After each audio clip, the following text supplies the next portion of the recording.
Informing you. Now, scientists in the country are set to embark on the study of bats and the viruses they carry. The project, funded by the government at a cost of 20 million shillings, will study the viruses with the potential risk of being transmitted to humans from one area to another. The movement of bats will be studied by tagging them using a device tracked through radio frequency and GPS satellite capable of picking signals from as far as South Africa. The only mammals that fly, bats. There are over 1,400 species of them in the world. Kenya is home to more than 100 species, grouped into two: those that eat fruits and those that feed on insects. In some Kenyan communities, they are associated with bad luck. When it comes to the ecosystem, they play a crucial role, from pollination, seed dispersal to insect control. But what is drawing the attention of scientists to bats lately is their link to different viruses, including SARS, Ebola and Marburg virus. So in Kenya, as like any other place in the world, we are concerned how do we profile viruses associated with bats in a way that we know this population is having viruses and we should keep off and we should manage them accordingly, or we coexist in a way that we don't get infected. Over the past 3 decades, 4,000 viruses have been linked to bats, but only 100 are associated with humans or livestock. And these 100, probably just 20, can cause serious diseases. The rest are just mild, like the flu, like viruses. The fact that we are studying bats and viruses does not mean that we have a crisis that bats are causing diseases. No. We are doing this as a routine surveillance. Huge populations of bats are found in, among other areas, Mombasa, Lamu, Kisii and Chuka. Scientists are profiling the bats in readiness for the study. And we have a good breadth of information in terms of which bat in which area has got which virus.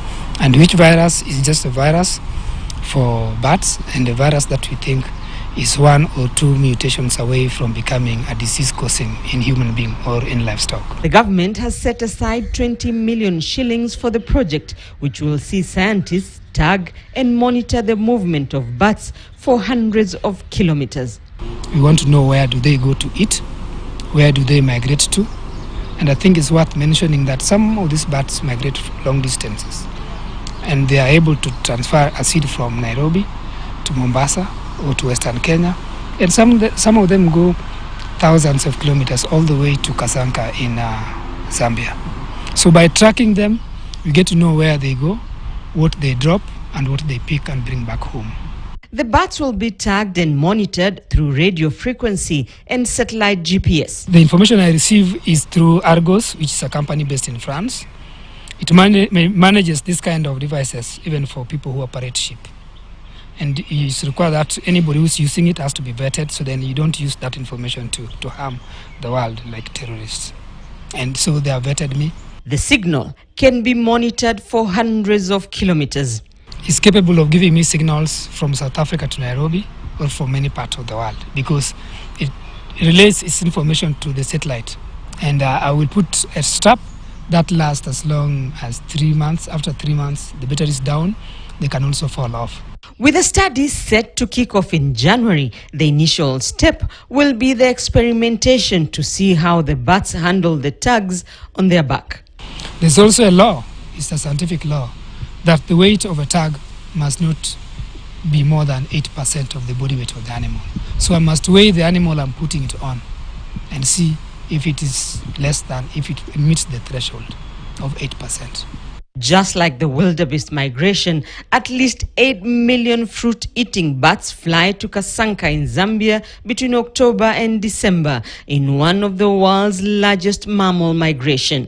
Scientists at the National Museums of Kenya will, beginning in January next year, have 24 bats under their microscope as they seek to study viruses with a potential risk of being transmitted to humans. Rita Tinina, KTN News. A consortium of conservationists are currently